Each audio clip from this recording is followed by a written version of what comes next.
Elijah, thanks for coming through today. Yep. Appreciate you coming through, man. Thank you for having me. Been quite a bit of bants off camera. Yeah. We're not going to talk about that. Leave it alone.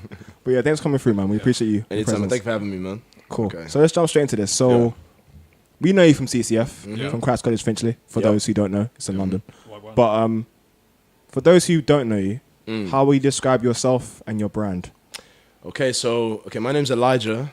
Right now, I'm the owner of a brand called Konjira. It's a clothing brand. So I've kind of just been all about, in terms of designing, because I also do architecture as well. So I'm a designer. So, I'll start on me probably first and I get into the brand maybe if you want to do that. That's so, fine, so I did like art and a lot of design in like CCF, Christ College, shout out. All them people there. So like I used to do a lot of that designing, things and that. And then I wanted to become an architect. Like eventually when it came to like A-level times, I wanted to then like, go to uni and stuff like that. And then that's when, being realistic, all the designing opportunities coming from a black West African, household, they already kind of had their mind set in terms of like what to do in a sense. They were like saying, you gotta be either this, you can't quite, what I mean? Doctor, lawyer and stuff. Yeah. Don't worry, we understand. Yeah, We've been there. so you know the deal. So it's like they're doing it to protect me and look out for me and they're trying to help me. So, and looking back, I definitely haven't regretted, that option of taking architecture. But it's like at that point they were saying, because I wanted to be a graphic designer. I love drawing and I love art and I love making stuff, as you can tell from the clothing that I do. So that was it. So then they, fast forward, they then, made me go uni. I went to Greenwich, University of Greenwich. Shout out, my uni man, them and that. So I went there, graduated last year, thank God. So, it's been like a steady progress in this whole designing thing. So now I'm working as an architect and I'm an assistant and hopefully I'm going to study again. But in my meantime now, I've now launched the business Konjira, which was, funny enough, it's going to be like almost a year anniversary. We launched last December.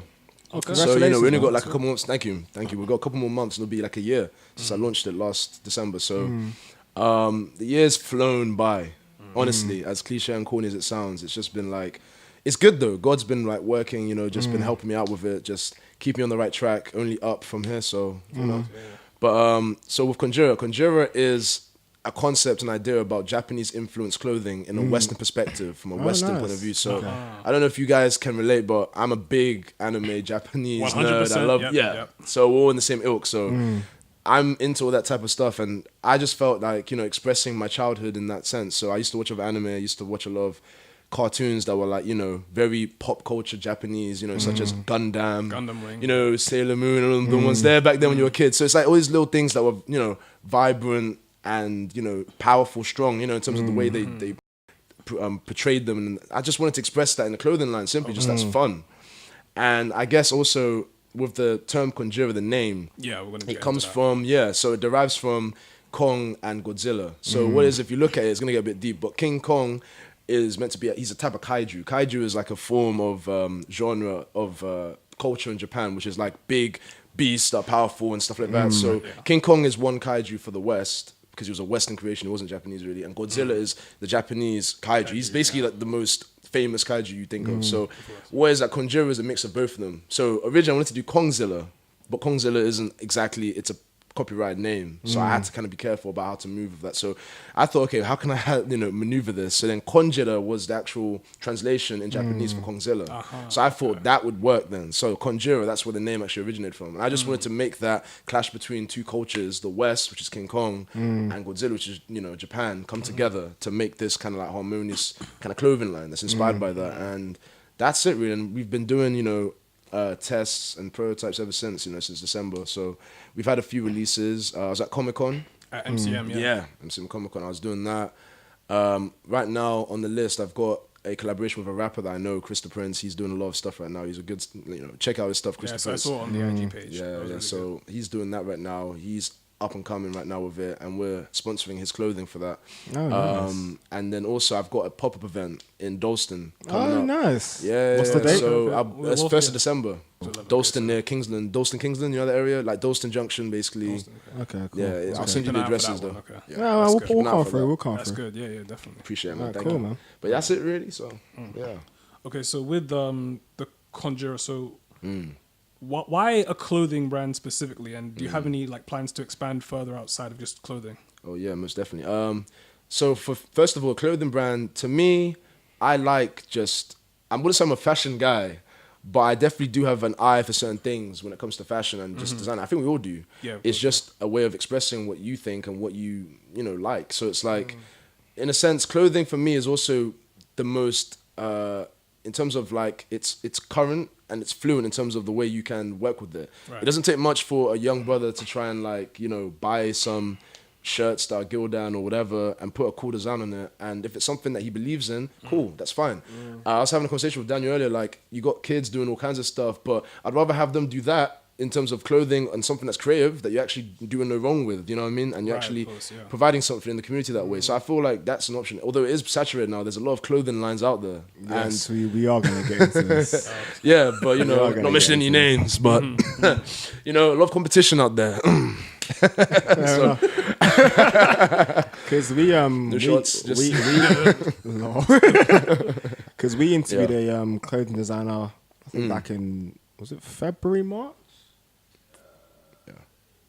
Yeah, so we interviewed like back in February, March. So and you're right, there are a lot of, it's a very, very saturated. Yeah. So what inspired you to do a clothing brand? Because it's like we were speaking on the phone about like earlier in the week about how a lot of people are doing it as a hustle, but not because they want to, or as another means of income. Yeah. Because they say it's once not necessarily a passion. Yeah. They say like once you make it to a certain level, you have to merchandise. Exactly. That's all like the rule. So what inspired you to do a clothing brand? I think like easy to answer you. When I was a kid, I just fell in love with like guys wearing their own shit.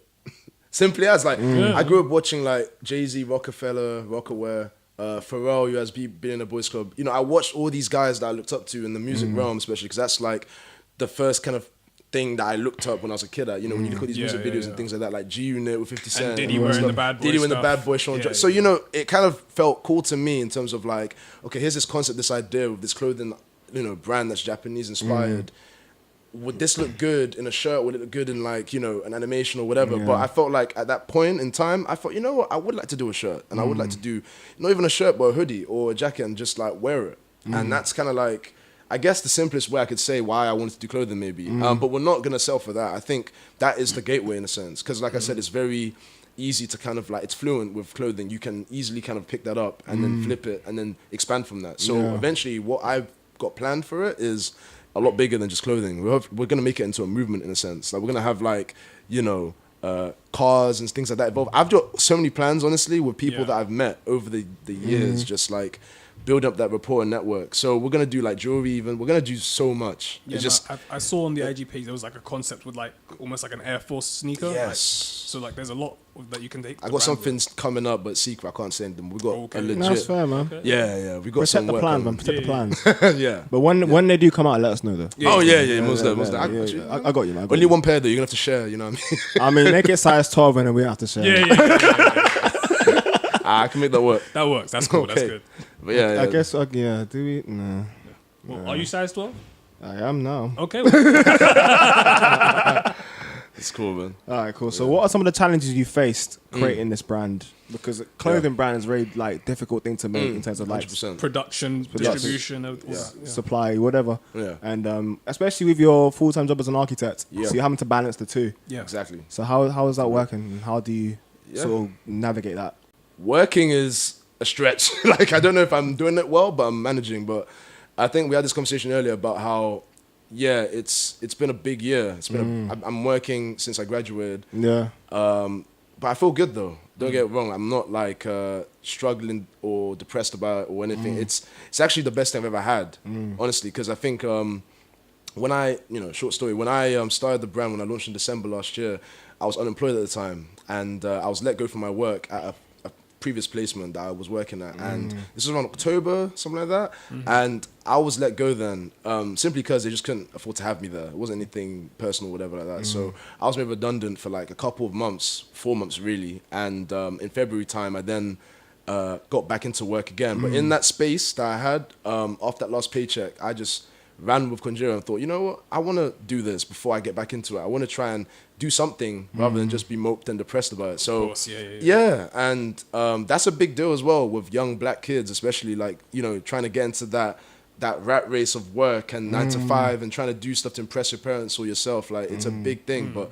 I didn't let that overcome me. So I just kind of like, I was doing the business was good then when I was like, you know, by myself, unemployed, you know, living in my own means. But then now when I get work done in February, it's like, okay, how can I progress with this and balance the two? And I had so much on the roll in terms of like building up the networks, the lookbooks I was making and things like that, and the fashion I was planning. So it's been a challenge, yeah, you could say, trying to balance the two. And I think also it's been, in a sense, a teaching and a learning experience, like a learning curve, because like I'm no businessman, and I think when you're in that realm, you have to be a businessman if you're thinking of making anything from it. Not saying that I'm in it for the money, but I'm in it because I want to be in it. And not make money out of it. Exactly, because you won't be in it for long if you don't think like that. So it's tricky, and I have to learn all these business terms. And I'm an artist, I'm a designer. Don't get me wrong. There's no business bone in my body, you know, whatsoever. But I'm learning it as it goes, and and how you got to approach situations, how you got to manage and network. And boy, do I hate doing some of this stuff, because it's like you have to force yourself into something that you're not. And but I guess that's what change is, though, and that's what evolution is. You have to pressure and push yourself.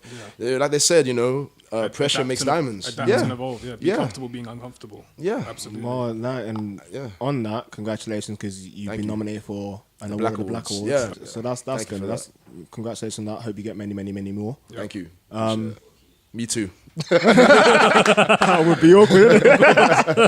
But as a result, like that, has that helped in terms of recognition? Oh, yeah, big time. Yeah, that's been that in itself, because I put a statement when I was nominated as well, because they contacted me about it, and they just gave me a brief little summary of what I had to say about it, and I just felt that it, to me, opened my eyes in terms of how it is possible for us as Black people, especially, to push forward and become like the biggest pop in, you know, in terms of the industry of clothing or whatever.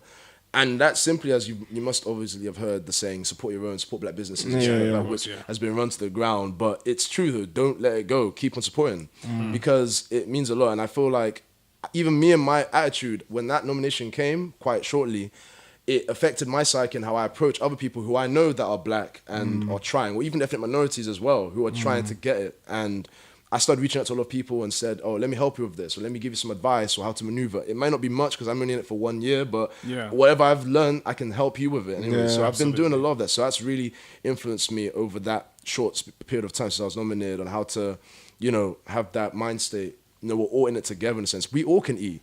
You know, there doesn't need to be any... That's the mentality, right? Yeah, there's no need for discord or people to want to have this crab-like mentality of pulling each other. We all can eat, baby. You know what I mean? So that's what I'm in for. And I think that award definitely, that nomination definitely has shown me that. Because I wanted to like quickly ask about this, because with owning a brand, like, or owning a business in general, like you usually need to have a team to help you with everything. Do you have that, or is it just you?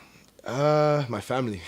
Yeah, my mum and dad, really, and thank God for them. They've backed me. They've really been the financial and you know, motivation for me in terms of support. They've just been like constantly agreeing and helping me with whatever. It could be like an idea of, or how about I do a pop event here and something like that, or go to a rap show, and they've always been supporting me and giving me advice with that. So, you know, I thank them for, you know, everything that they've contributed for that. See, but that's really good, because that's like the difference between like being a success, like having your family support is such a big difference. Such a big difference. Big difference. Because even if you get it on your own, it's not enough. Because it's like, if only I had this and that, like, to support me, and my mom and dad to be there and approve of it. Because it means nothing you making all that money and whatever and getting that acclaim if who you're seeing at your home doesn't approve of it or isn't with it. So it's like, I want them to be a part of it. And I made it very clear that I wanted them to be a part of it. There will be times where they want me to do it by myself. And I said, no, Mom, I want you to have your input. I want you to get involved with it, because I might not know stuff that she knows, and vice versa. Yeah. So I always like to be open-minded with it. And it's good to have that backing, honestly. That's like, really good. It helps you. And advise other people to try that. You know, I think we all can. I'd say, funny enough, try to do a business. Like, if you can and you have your time, I know it sounds funny enough, like, because you have the circumstances, but if you can, try a business, because even if it doesn't work out, you learn so much, and also you kind of become appreciative, and it's a good kind of bonding thing in terms of your family being involved with it, and, you know, I do encourage it. Obviously, they do say don't mix family with business. Yeah. Don't mix pleasure with, because... But it's about knowing the right family as well. Your parents... in most situations, they're always are the right unconditional. family. Yeah, because you're always going to love your dad and your mum and your brothers. You're never going to fall out, hopefully. You know, God forbid you don't want to fall out with them over something small. But that's true, though, because I've had a lot of other fallouts with people that aren't family, but were kind of close to me, I felt. And when the business comes, you really kind of like, it filters out everything. Well, you really once you start doing business with someone, or Yeah. like with people, and money gets into it, and the money becomes a thought, Yeah. you figure out real quick. Real quick. Who's a Real real one? quick. Who's a real one? Who's for a real. real one. Very. So, yeah, but yeah, my family are my team, man. That's really good to I hear. 'cause, respect that, yeah. man. Thank you. Appreciate it. And obviously, shout out to Anthony and Oms, and you know who you are, the people that have been supporting me regardless, anyways. You know? Yeah. I also have people and friends of mine that have just been, you know, there with me, helping out with the shoots and things like that. So there's also more than just but in terms of my intermediate team, it's my family and me. So that's it, man. So what kind of like products do you sell in terms of like Weaver clothing? Okay, right now we got t-shirts, we got hoodies, we got jackets right now, parkas and things like that. We do stickers, posters. You know, right now we're just trying to like, you know, test the waters and see and experiment and enjoy it, you know, while we're having it, like what we can do and to branch out and what we can, you know, provide in a sense. But we, like I said, we don't want it to just be like sticking a design on a t-shirt and just like that. We want it to be more than that. So it's like a pet project of mine, or like a childhood project, you could say, of wanting to like, you know, just get really hands-on with it. A dream that I had when I was a kid. So that's really it. You say create a movement, and like I guess we'll wrap up on this question in terms of like, how do you feel you'll be able to create a movement, and what do you want to do with that movement? It's a good question, you know. So for the first one, I'd say creating a movement to me doesn't seem that hard anymore in this day and age. I feel like people, especially in the fashion clothing realm, it's so easy. I hate this word, but clout is really one of the key ingredients that you get when making a movement. But I'm not looking for that route. I'm looking for the one where it's more organic, where it's like, I believe in something, I wear it, and I believe in it myself to the point that other people start looking at it and thinking, you know what? Why does he believe in it? Yeah. And what is it? And then they start questioning that and they see it. And then I feel like no matter how unique you feel like in this world, the world's too massive and varies so much. You can't be the only one having that same opinion. There must be tons of other guys out there that think exactly how I... 8 billion people? Yeah. Like that, yeah. And growing. So there's enough to have shared opinions. Exactly. So I feel like people will always... You're not the only one with that idea or concept of a movement or an idea. It just... It's how far you are willing to shout that out and put it out there for people to then hear it. And then you find out if they agree with it or not, like Trump.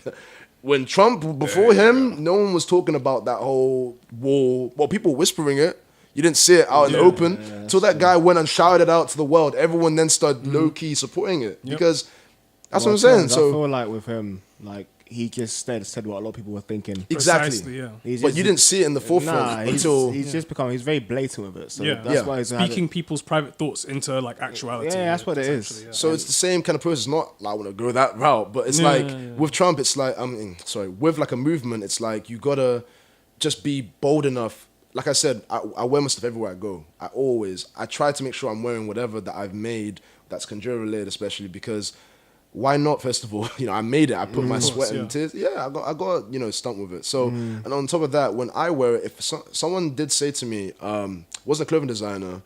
But it was an architect that I was with, and he was saying, like, he's a mentor of mine. He was saying, if you don't believe in something, why should anyone else believe in it then? Of course. It's pointless. You got to believe that this will work. And we're talking about buildings and things, but even with clothing, you got to believe that it will work. So I feel like a lot of times I see a lot of guys who own the businesses and stuff like that, but they don't believe in the brand. They're wearing other dudes with brands. They're not believing in their own. I feel like you need to have that belief and that inner urge to want to be one with what you create. And I feel like that's the only way you really progress with it. So for me, yeah, I feel like if I do those steps long enough and become genuine and organic with it, eventually people will then ride the wave and follow it because they're gonna start thinking and it's gonna spark a reaction from it. So that's how I believe in it. And then I guess what the second question was how to go further in the movement. Is that what you're asking? Like cause you talked about how to create a movement, and who the people are, like, how are you gonna follow that through? Through the process. That I might not have the answers for yet, but I mean, I feel like you can't really dictate the future in terms of something that's a movement. Because I was saying to you about how fashion is such, it's such a funny thing right now because like anything could be fashion and clothing, and anything vice versa. Yeah. So it's like you don't know really what the future has in terms of what people are messing with. Right now, I do see a lot of Japanese clothing brands and things on a rise in that nature. So you could say right now is the right climate, but who knows? That might get shut down quick. Well, that's the thing. Fashion works in cycles, isn't it? Exactly, It's in cycles It works in and cycles. drips and drabs. It's on and off. So it's like I don't know how far the movement will go from there. Things might go left and change. It might not even be a clothing thing. It might be something like media or whatever. I don't know. I really think that to continue it though, the best thing you can do is stay true to yourself and remember where your roots are, because that way you won't go too left. You'll keep on a straight kind of path. You gotta sometimes look where you're going. Look how far you've come to see where you're gonna go in a sense. Whenever you're in a journey, so it's like that's really it, really, with the movement thing. But it ain't easy. No one said it's gonna be easy. No, of course.